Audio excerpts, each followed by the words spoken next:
한국직업방송과 연합뉴스TV가 함께 만드는 취업 전문 뉴스 투데이 고용플러스입니다. 문재인 대통령은 19일 국무회의를 주재하고 제조업의 활력을 살리기 위해 정부가 전력을 기울이겠다고 약속했습니다. 고일한 기자의 보도입니다. 제조업은 국가 경제의 근간이라고 밝힌 문재인 대통령.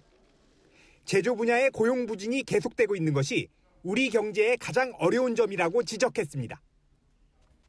우리 제조업의 경쟁력이 낮아지고 있는 것이 문제입니다. 제조업의 활력을 살리는 것이 우리 경제를 살리는 길입니다. 제조업의 활력을 위해 정부가 전력을 기울여야 합니다. 문 대통령은 자동차 산업 등을 언급하면서 분야별 대책이 제대로 돌아가는지 점검하라고 지시했습니다. 특히 현대중공업의 대우조선해양인수로 고용 불안이 야기되지 않도록 확실한 대책을 마련하라고 강조했습니다. 올해 세계 경제 전망이 어두운 가운데 대외 의존도가 높은 우리 경제도 크게 영향을 받고 있습니다. 그런 가운데서도 우리 경제가 올해 들어 여러 측면에서 개선된 모습을 보이는 것은 다행스러운 일입니다. 다만 문 대통령은 2월 취업자 수가 작년 1월 이후 가장 많이 증가하는 등 국가 경제는 견실한 흐름을 유지하고 있다고 말했습니다. 평화 번영의 한반도와 신경제 지도는 신남방 정책, 신북방 정책과 함께 완성됩니다. 관계 부처는 이번 순방 성과를 바탕으로 내실 있는 구체 사업을 발굴하고 한편 문 대통령은 올해 첫 순방에서 한반도 평화 프로세스에 대한 확고한 지지를 확인했다면서 올해 11월에 열릴 한 아세안 특별 정상회의를 빈틈없이 준비하라고 지시했습니다. 연합뉴스TV 고일환입니다.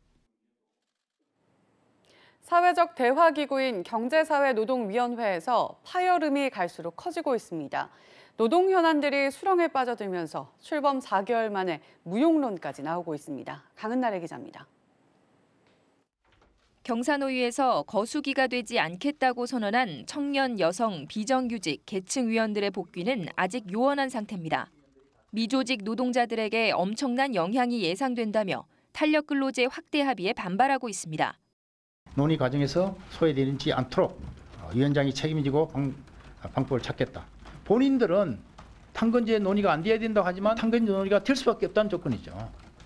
이달 말까지 결론 내야 하는 국제노동기구 ILO 핵심 협약 비준 문제도 노사 입장차가 첨예해 현재로서는 비관론이 우세합니다. 공익위원들이 협상에 소극적인 경영계에 대놓고 불만을 표출하자 경영계는 경사노위가 노동 편향적이라며 맞받아치기도 했습니다. 경사노위 무용론에 불을 지피는 야당에 더해 이제는 여당도 나서 경사노위 운영 방식을 도마에 올리는 상황. 어떤 문제가 있든 사회적 대화는 성사돼야 되고 잘 돼야 된다. 해체를 주장하시는 분들도 그 자체를 사회적 대화를 부정하는 것이 아니라 좀 더 잘해라 하는 의미의.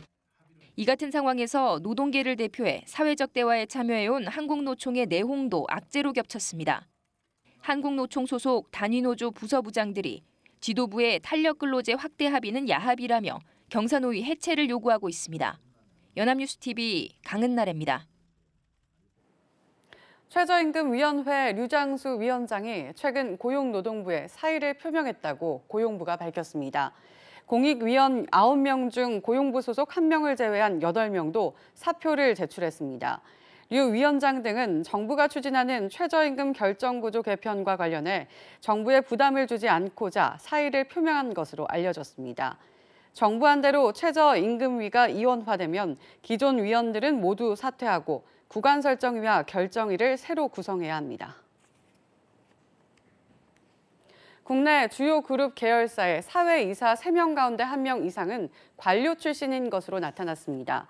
기업 경영성과 평가 사이트 CEO 스코어에 따르면 57개 대기업 집단의 계열사 사회이사 이력을 전수조사한 결과 모두 857명 가운데 관료 출신이 321명, 37.4%로 가장 많았습니다. 관료 출신 가운데서는 전직 판검사가 102명에 달해 1위였고 세무공무원, 청와대, 금융감독원 출신이 뒤를 이었습니다. 그룹별로는 영풍과 DB, 두산, 한진 등 모두 12개 그룹이 계열사 사회이사 절반 이상을 관료 출신으로 꾸린 것으로 조사됐습니다. TV 등 가전제품을 살 때 해외 직구하시는 분들 많으실 겁니다. 국내 가전업체의 제품인데도 외국에서 더 싸게 판매하는 경우가 많아서인데요. 이런 한국 소비자 차별은 최신 스마트폰도 마찬가지입니다. 정선미 기자입니다. 우리나라에서 105만 6천 원인 갤럭시 S10. 하지만 미국에서는 899달러, 중국에서는 5,999위안으로 한국에서보다 약 4만 원 싸게 판매됩니다. 갤럭시 S10의 판매 가격은 미주와 유럽 대비 한국은 유사하거나 낮은 수준이고요. 국가별 시장 상황에 맞춰서 운영하고 있습니다. 미국에서는 통신사와 함께 1+1 행사도 진행 중입니다. 갤럭시 S10을 사면 보급형인 갤럭시 S10 2를 덤으로 주는 건데 마케팅 비용을 누가 얼마나 부담하는지는 통신사와의 계약 관계여서 확인해 줄 수 없다는 것이 삼성 측 입장입니다. 한국 소비자 차별은 LG전자도 마찬가지. 미국에서 판매하는 G8싱큐 등 최신 스마트폰은 무상 보증 기간이 2년이지만 한국은 1년에 불과합니다. TV나 스마트폰뿐만 아니라 모든 공산품은 다 이제 시장 사이즈에 의해서 가격이라든지 서비스라든지 마케팅이라든지 이런 게 다 결정될 수밖에 없는 그런 구조죠. 자국 해외 소비자들은 다 국내 브랜드를 쓸 거기 때문에 오히려 더 관리를 안 하고 혜택이 없고 한국 브랜드의 자부심이 있는 한국인으로서는 조금 역차별도 있고요. 외국 소비자에게는 더 많은 혜택을 주는 삼성과 LG.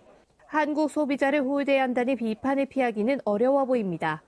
연합뉴스TV 정선미입니다. 카풀을 둘러싼 카카오와 택시업계 대타협이 그들만의 타협으로 굳어지고 있습니다. 이 같은 타협에 반발하는 다른 카풀 서비스 업체들은 24시간 영업을 계속하고 있는데요. 시민들의 반응은 어떤지 서영석 기자가 현장에 다녀왔습니다. 24시간 승차 예약이 가능한 카풀앱입니다. 터치 몇 번이면 가까운 곳, 관심사가 같은 운전자의 차량을 이어줍니다. 카풀을 이용하는 승객도 운전자도 반응이 나쁘지 않습니다. 저렴하게 탔던 것 같고요. 그리고 이제 드라이버분하고 관심사도 똑같다 보니까 이동이 심심하지 않게 재밌었고 이제 승차 거부나 이런 거 걱정 없이. 어차피 가는 길인데 혼자 가는 것보단 같이 가면서 대화도 할 수 있어서 좀 시간이 좀 빨리 가고 편하게 갈 수 있는 것 같고요. 그리고 또 소소하게 커피값 정도 제가 벌 수 있어서. 지금 시간이 저녁 9시가 다 돼가고 있습니다. 카카오와 택시업계의 합의대로라면 서비스가 불가능한 시간대이지만 카풀 서비스는 지금 이 시간에도 활발하게 이뤄지고 있습니다. 유상 카풀 영업이 가능한 출퇴근 시간을 각각 2시간으로 못 박은 합의를 전면 부정하는 건데 카풀 신생업체들은 카카오의 대표성에 문제를 제기합니다. 카카오 모빌리티가 택시업계 아닌가요? 그러니까 카카오 모빌리티의 기반은 대다수의 택시를 기반으로 플랫폼 사업으로 시작을 했고 그게 기반이었고 사실 카풀은 한 달 남짓 시범 서비스 한 게 전부거든요. 카카오는 승차 거부 없는 택시와 여성 전용 택시를 내세우며 택시업계와의 협업을 더 강화하고 있습니다. 이번에는 카카오와 다른 카풀 서비스 업체들 간의 갈등이 커지는 모양새입니다. 연합뉴스TV 서영석입니다. 카드 수수료를 둘러싼 카드업계와 현대차, 대형 마트 등 대형 가맹점들의 갈등이 계속되자 정부가 입장을 내놨습니다. 대형 가맹점이 부당한 수수료를 요구하면 형사 고발까지 하겠다는 건데요. 하지만 그 기준은 모호하고 처벌 수위도 낮아 공연불이나 다름없다는 비판이 나오고 있습니다. 소재영 기자입니다. 중소상공인에 대한 수수료 인하 뒤 대형 가맹점 수수료 인상에 나섰던 카드업계. 하지만 지난달 현대자동차와의 갈등이 표면화하면서 논란이 커졌습니다.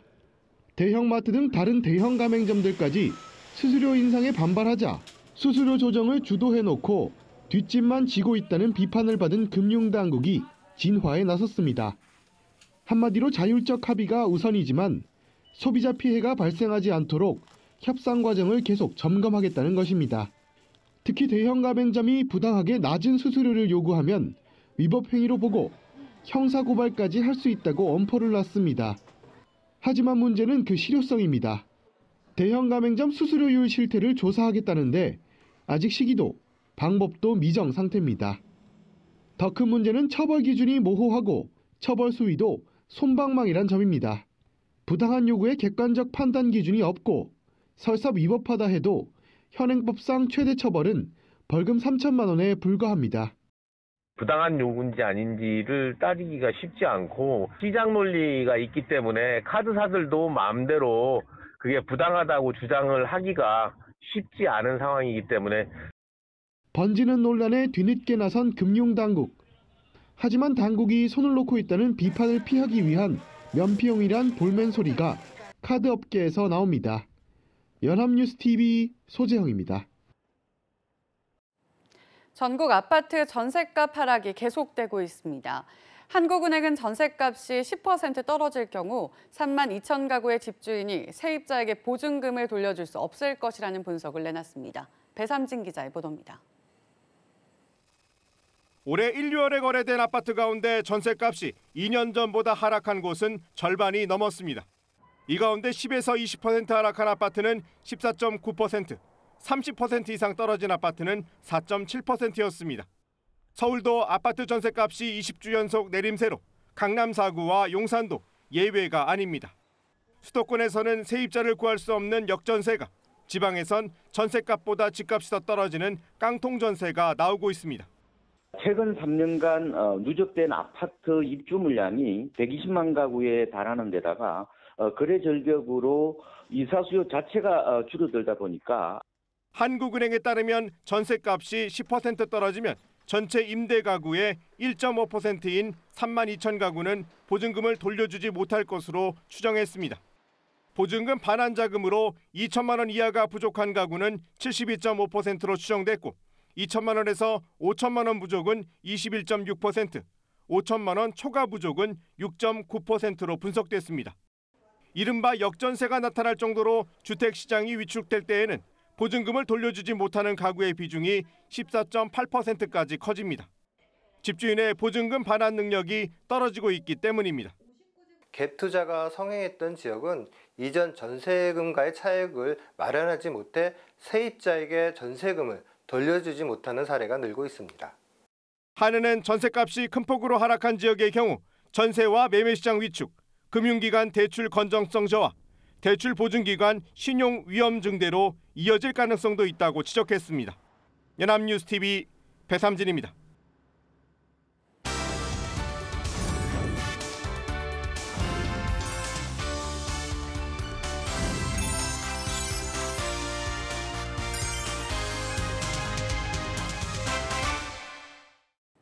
사회적으로 핫한 이슈를 키워드로 알아보는 핫키워드 시간입니다. 안채용 아나운서 안녕하세요.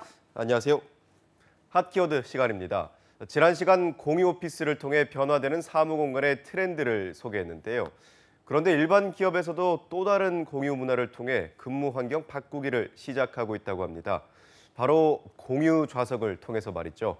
오늘 핫키워드에서 소개합니다. 네, 어제 공유 오피스에 대한 내용 정말 유익했는데요. 공유 사무실을 통해 경제적인 효과는 물론 인맥까지 얻을 수 있다는 내용이었죠. 그런데 공유 오피스는 이제 어느 정도 익숙한 개념이지만 공유 좌석은 어떤 건가요? 네, 공유 좌석제는 사무실에 개인의 좌석이 따로 정해져 있는 것이 아니라 필요에 따라 자율적으로 일할 공간을 선택해서 자유롭게 이용하는 방식을 이야기합니다. 이 때문에 좌율 좌석제, 변동 좌석제라는 용어로도 불리고 있는 새로운 방식의 업무 시스템이라고 할 수 있습니다. 네, 정말 신선한 시스템인데요. 그런데 이러한 공유 좌석제를 통해 얻는 이점은 뭘까요? 네, 일단 경직된 회사의 분위기를 없앨 수 있다는 장점이 있습니다. 일반적인 사무실 좌석 시스템은 어느 곳이나 비슷합니다. 가장 바깥쪽이 사원이 앉고 그 옆에 대리가, 그리고 맨 안쪽엔 팀장이나 부장이 앉기 마련이죠. 이 때문에 늘 조직 간의 분위기가 경직돼 있고 밥을 먹거나 화장실을 갈 때도 어쩔 수 없이 눈치를 보기 마련입니다. 하지만 공유 좌석제를 실시하면 누구나 자신이 앉고 싶은 자리를 선택할 수 있기 때문에 딱딱한 조직 문화를 바꿀 수 있다는 거죠. 뿐만 아니라 업무의 효율성도 높일 수 있는데요. 공유 좌석제는 그때그때 함께 업무하는 사람들끼리 모여 일을 할 수도 있습니다. 이 때문에 불필요하게 회의실을 잡거나 자리를 이동하지 않아도 되니 보다 일을 빠르고 효율적으로 할 수 있다는 겁니다. 네, 정말 다양한 장점이 있네요. 그런데 보수적인 우리 기업 문화에선 결코 쉽지 않은 일일 텐데 이런 공유 좌석제를 선택하는 기업이 있나요? 네, 몇 년 전부터 이 공유 좌석제를 실시하고 있는 기업이 하나둘 늘기 시작했는데요. 가장 대표적인 곳이 SK 하이닉스입니다. SK 하이닉스는 2017년부터 공유 좌석제를 시범 운영한 뒤 점차 공유 좌석제를 시행하는 부서를 늘리고 있는데요. 직원들이 개인 칸막이로 구성된 폐쇄적인 사무실 환경에서 벗어나서 개방적이고 유연한 업무를 할 수 있도록 마련한 조치라고 합니다. 특히 이곳의 공유 좌석제가 높은 평가를 받는 이유는 단순히 자유석만 있는 것이 아니라 다양한 테마존까지 만들었다는 데 있습니다. 네, 공유 좌석제만으로도 새로운 시도일 텐데 테마존이라면 어떤 걸 이야기하는 건가요? 네, 이 화면에 보시는 바와 같이 높이 조절 데스크가 있는 모션존을 설치하는 건데요. 자칫 책상에만 앉아 있으면 집중력이 떨어지거나 허리에 무리가 갈 수도 있어서 언제나 위치를 바꿔 일을 할 수 있도록 한 거죠. 뿐만 아니라 1인용 부스 형태의 몰입존, 또 자유롭게 통할 수 있는 폼부스 등 직원들이 자유로운 형태로 일을 할 수 있도록 다양한 공간을 만든 겁니다. 또 굳이 회의를 잡지 않아도 회의가 가능한 공개 장소인 소통존과 1대1로도 눈치를 보지 않고 회의할 수 있도록 작은 회의실을 마련해서 소규모 회의가 열릴 수 있도록 했습니다. 이러한 공유 좌석제는 직원들에게도 큰 호응을 얻고 있는데요. 다양한 형태의 자유석을 이용할 수 있어 조직 간의 소통이 더 활성화됐고 조직 변경에 대한 대응도 역시 용이해져서 만족도 높은 편이라고 합니다. 이러한 긍정적인 변화로 현재 SK그룹은 SK 하이닉스를 벤치마킹해 그룹 본사에서도 일부 부서에 한해 공유 좌석제를 실시하고 있다고 합니다. 네, 단순히 자유석을 떠나서 근무 형태에 맞게 다양한 공간을 설치했다는 점이 인상적인데요. 이 때문에 폐쇄적인 부서 간의 분위기가 사라지고 보다 자유로운 소통이 가능해졌다는 거잖아요. 네, 그렇습니다. 대웅제약 역시 이러한 폐쇄적인 분위기를 없애고자 모든 업무 공간을 공유 좌석제로 바꿨는데요. 듀얼 모니터석, 스탠딩석 등 직원들이 당일 업무 스케줄에 따라 자리를 선택할 수 있도록 공간을 설계했다고 합니다. 이러한 기본 업무 공간뿐 아니라 독서실처럼 꾸며 시선과 소음을 차단시킨 집중 업무 공간, 포커스룸을 만들어 큰 호응을 얻고 있다고 하는데요. 또 회의실을 예약하지 않고도 언제나 소통할 수 있도록 계단형 라운지를 만들어 누구나 이용할 수 있게 했다고 합니다. 그런데 이러한 공유 좌석제를 통해 가장 크게 변화된 건 바로 출퇴근 시간이라고 하는데요. 오전 10시부터 오후 4시까지의 협업 시간만 지키면 누구나 출퇴근을 탄력적으로 조절할 수 있어 개인적인 업무나 자녀의 등 하원도 눈치 보지 않고 할 수 있기 때문에 특히 가족이 있는 직원들에게도 높은 평가를 받고 있다고 합니다. 네, 공유 좌석제를 하게 되면 출퇴근의 압박에서도 자유로울 수 있고 상사의 눈치를 보며 불필요한 업무를 연장하지 않아도 되니 그야말로 자율적이면서도 주체적인 업무 분위기를 스스로 이끌어갈 수 있을 것 같습니다. 네, 그렇습니다. 그래서 공유 좌석제는 기업뿐만 아니라 최근엔 공공기관까지 변화시키고 있다고 하는데요. 바로 청주시청이 이번 달 말부터 공유 좌석제를 시작하기로 한 겁니다. 기획행정실장실을 중심으로 정책기획과 도시재생기획단 행정지원과의 사무실의 벽을 허물어서 직급 구분 없이 누구나 좌석을 자율적으로 선택해서 앉을 수 있도록 하겠다는 방침인데요. 기업보다 더욱 보수적인 곳이 공공기관인데 정말 파격적인 시도라고 할 수 있습니다. 물론 이러한 공유 좌석제에 대한 우려의 목소리도 있습니다. 조직 관리나 직원의 위치 확인이 어려워서 역으로 업무적인 소통이 원활하지 못한 경우도 있다는 건데요. 이 때문에 공유 좌석제를 실시하는 일부 기업의 경우 전자명패와 위치 확인 시스템을 도입하고 사내 메시저를 통해 공유 좌석제의 단점을 극복하기 위해 노력하고 있다고 합니다. 네, 수직적이고 딱딱한 문화가 대부분인 우리나라에서 이러한 공유 좌석제가 확산되고 있다는 사실이 정말 놀랍습니다. 그만큼 경직된 기업 문화로는 더 이상 발전할 수 없다는 사실을 기업 차원에서도 인식하고 있다는 뜻이겠죠. 부디 공유 좌석제와 같은 새로운 대안의 업무 시스템이 많이 만들어져서 보다 효율적인 기업 문화가 확산될 수 있길 희망해 보겠습니다. 지금까지 하키워드 안치홍 아나운서였습니다. 고맙습니다. 고맙습니다. 지금까지 투데이 고용플러스였습니다. 오늘 저희가 준비한 내용은 여기까지입니다. 함께해 주신 여러분 고맙습니다.